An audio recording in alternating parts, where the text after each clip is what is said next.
Hello friends, स्वागत है आपका मेरी चैनल में। अगर आप नए हो तो प्लीज़ मेरी चैनल को सब्सक्राइब ज़रूर करिएगा और नोटिफिकेशन के लिए बेल आइकन भी ज़रूर प्रेस करिएगा ताकि आपको जो सीरियल्स की अपडेट्स है वो मिलती रहे।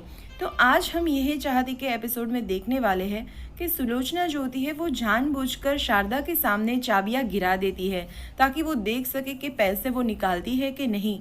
वो चाबियां जैसे ही गिरा देती है फिर वहाँ से चली जाती है, तो शारदा वहाँ से चाबी लेकर तिजोरी में से 20 लाख निकाल देती है। फिर एपिसोड की शुरुआत होती है जहाँ पर सुलोचना और कबीर दोनों बेड पर बैठे होते हैं और बात करते होते हैं। तो सुलोचना कबीर जो है वो सुलोचना को पूछती है कि हमने उसका पर्दाफाश किया तो रुद्र उसे धक्के मारकर बाहर ज़रूर निकाल देगा।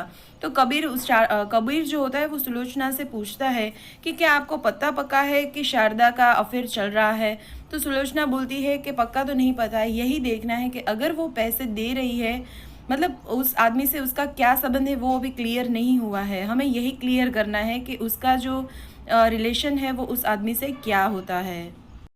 फिर कबीर जो होता है ये पूछता है अपनी माँ सुलोचना से कि तो वो हम कैसे पता करेंगे। तभी सुलोचना बोलती है कि वही पुरानी पिक्चरों का तरीका, ब्लैकमेल करेंगे। तो कबीर बोलता है कि हाँ ये सही रहेगा। इधर हम देखेंगे कि आहना जो होती है वो अपने कमरे में सो रही होती है। कमरे में बहुत अंधेरा रहता है। कबीर वहाँ आकर सो जाता है उसके पास और फिर जो आहना ने ब्लैंकेट ओढ़ा था वो निकाल देता है और उसकी कमर पर हाथ रख देता है। इधर आहना को लगता है कि उसकी बहन मिश्का होगी, तो वो बोलती है कि मिश ये तुम क्या कर रहे हो।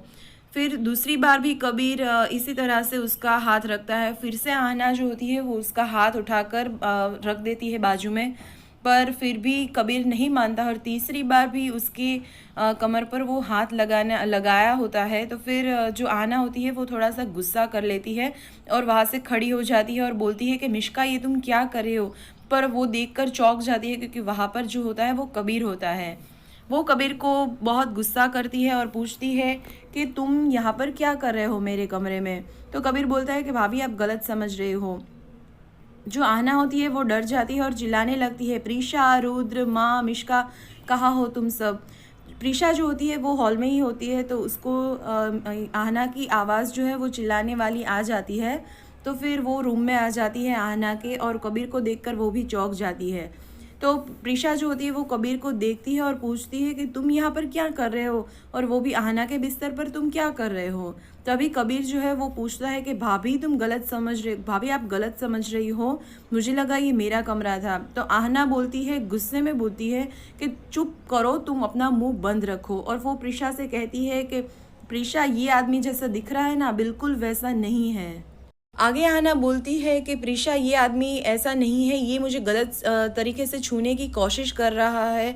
तभी कबीर बोलता है कि भाभी ये आप क्या बोल रहे हो। कबीर तो जैसे एक नंबर का नौटंकी है। आहना को बोल रहा है कि भाभी तो माँ समान होती है और मैं आपको गलत तरीके से कैसे छूऊंगा। आगे कबीर बोलता है कि जब मैं आ रहा था तब कॉरिडोर में बहुत अंधेरा था, मुझे लगा ये मेरा कमरा है इसलिए मैं अंदर आ गया।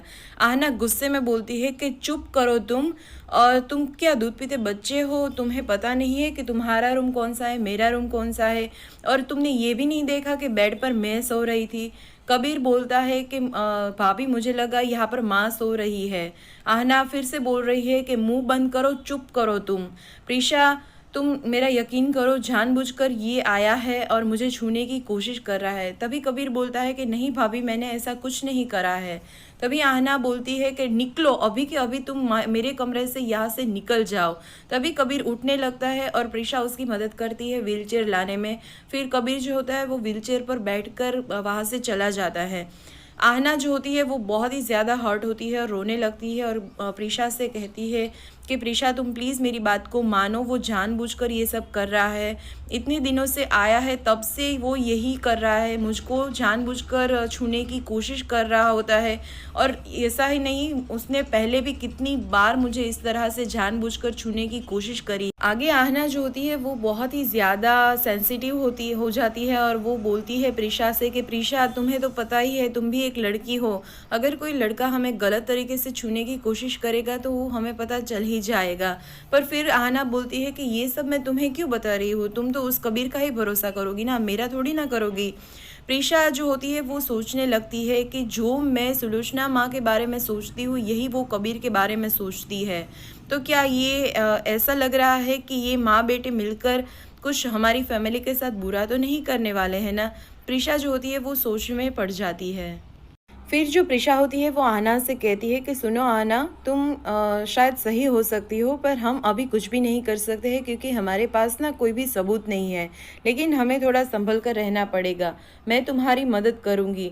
प्रिशा का ये सुन के आहना को बहुत ही अच्छा लगता है। वो रिलैक्स हो जाती है और उसे लगता है कि प्रिशा साथ ज़रूर देगी। फिर प्रिशा जो होती है वो जाने लगती है, पर फिर रुक जाती है और आहना से कहती है कि आहना, तुम एक काम करो, अंदर से अपना डोर जो है वो लॉक कर कर सो जाना। इधर हम देखेंगे कि सुलोचना जो होती है वो कबीर की राह देख रही होती है। जैसे ही कबीर आता है तो सुलोचना उससे पूछती है कि कबीर, कहाँ गया था तुम? तो कबीर बोलता है कि ये कैसा सवाल है, मैं तो नीचे ही था। तो सुलोचना बोलती है कि मैं तुम्हारी रग रग से वाकिफ़ हूँ, तुम जो है वो आहना के रूम में गए थे। तभी जो कबीर है वो चिल्लाकर बोलता है कि मैं वहाँ पर क्यों जाऊँगा? तो फिर सुलोचना है जो वो बोलती है कि मैं तेरी माँ हूँ, तू क्या कर सकता है क्या नहीं कर सकता है ये मैं अच्छी तरह से जानती हूँ, मैं तेरी रग रग से ना जो वाकिफ़ हूँ। कबीर बोलता है कि जो करना था वो कर दिया, अब मुझे सोने दो, कितना बोलती हो तुम। तभी सुलोचना जो होती है वो कबीर पर गुस्सा करती है और बोलती है कि अपने आप पर थोड़ा कंट्रोल करना सीखो, किसी को पता चलेगा ना तो धक्के मारकर हमें घर से बाहर निकाल देंगे। तभी जो कबीर होता है वो बोलता है कि तुम भी अपनी दारू वारू वगैरह पीती हो ना, मैं तुमसे कुछ बोलता हूँ तुम भी कंट्रोल कर सकती हो। तभी सुलोचना बोलती है कि वो मैं कंट्रोल नहीं कर सकती हूँ, पर तुम जो होती है, तुम जो हो वो कंट्रोल ज़रूर कर सकते हो। तभी कबीर जो होता है, हाँ हाँ ठीक है, गलती हो गई है, अब मुझे माफ़ कर दो और सोने दो। फिर दिखाया जाता है कि अगले दिन सुबह हो जाती है और हॉल में सभी लोग नाश्ता कर रहे हैं।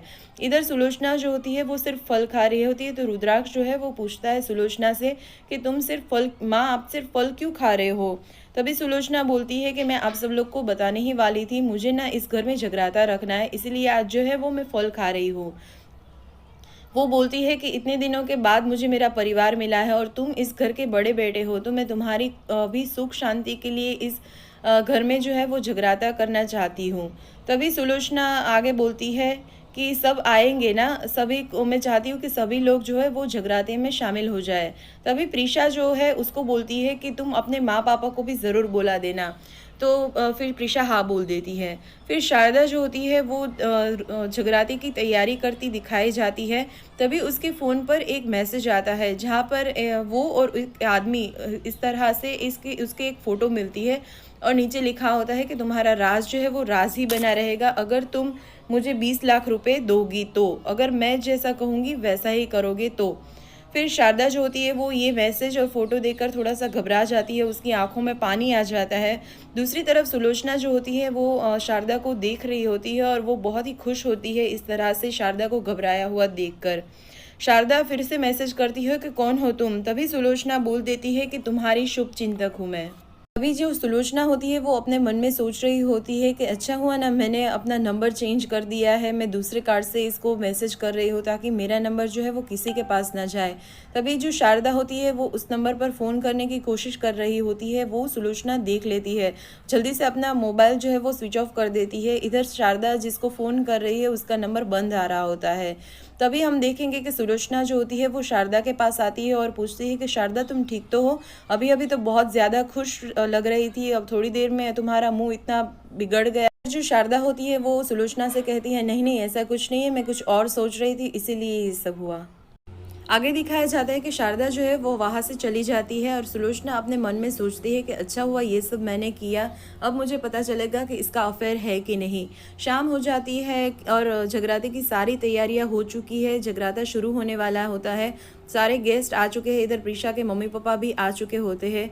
फिर दिखाया जाता है कि मौली बांधने को होती है, सारे घर वालों ने मौली बांध ली है। फिर सिर्फ एक ही मौली बचती है और रुद्र और कबीर जो है वो दोनों ही बाकी रह जाते हैं। तो प्रीशा आकर रुद्राक्ष से कहती है कि रुद्राक्ष सिर्फ एक ही मौली बची है और तुम और कबीर दोनों को बांधनी बाकी है। फिर रुद्राक्ष बोलता है कि ठीक है प्रीशा, ये जो मौली है वो कबीर को बांधने के लिए दे दो। फिर कबीर जो होता है वो बोलता है कि नहीं ये मौली तुम बांधोगे, और फिर जो कबीर होता है वो रुद्राक्ष के हाथ पर मौली बांध लेता है और उसके सर पर हाथ रखता है। तभी बहुत ज़्यादा इमोशनल हो जाते हैं रुद्राक्ष और उसको गले लगा लेते हैं।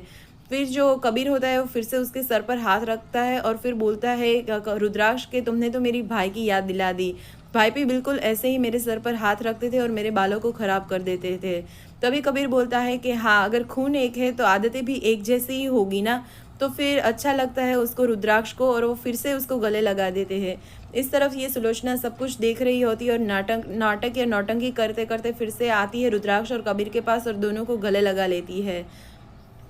दिखाया जाता है कि जगराता शुरू होने वाला है और सारे लोग अपनी अपनी जगह पर बैठने लगते हैं। तभी सुलोचना जो होती है वो शारदा को दिखाई दे इसी तरह से जो चाबिया का गुच्छा होता है वो नीचे फेंक देती है और शारदा जो होती है उसको पता चल जाता है और वो चाबियों का जो गुच्छा है वो उठा लेती है।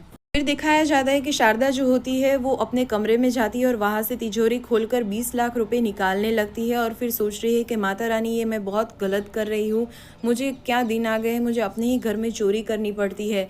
ऐसा सोचते सोचते वो 20 लाख रुपए निकाल देती है। ये सब जो होता है वो कबीर और सुलोचना जो होते हैं वो देख रहे होते हैं। आगे फिर दिखाया जाता है कि शारदा ने 20 लाख रुपए निकालकर चाबी का गुच्छा जो है वो वही टेबल पर रख दिया है और ये सब कुछ जो है वो सुलोचना देख रही होती है। फिर वो कबीर को इशारा करती है कि तुम शारदा के पीछे पीछे जाओ। शारदा घर से बाहर निकल जाती है और फिर दिखाया जाता है कि सुलोचना बैठकर सोच रही होती है कि ये जगराता मैंने किस लिए किया है, सिर्फ तमाशा करने के लिए। अगर तमाशा नहीं होगा तो मज़ा नहीं आएगा। फिर जो शारदा होती है सुलोचना होती है वो जाती है शारदा के कमरे में और देखती है कि तिजोरी में से 20 लाख रुपए गायब है।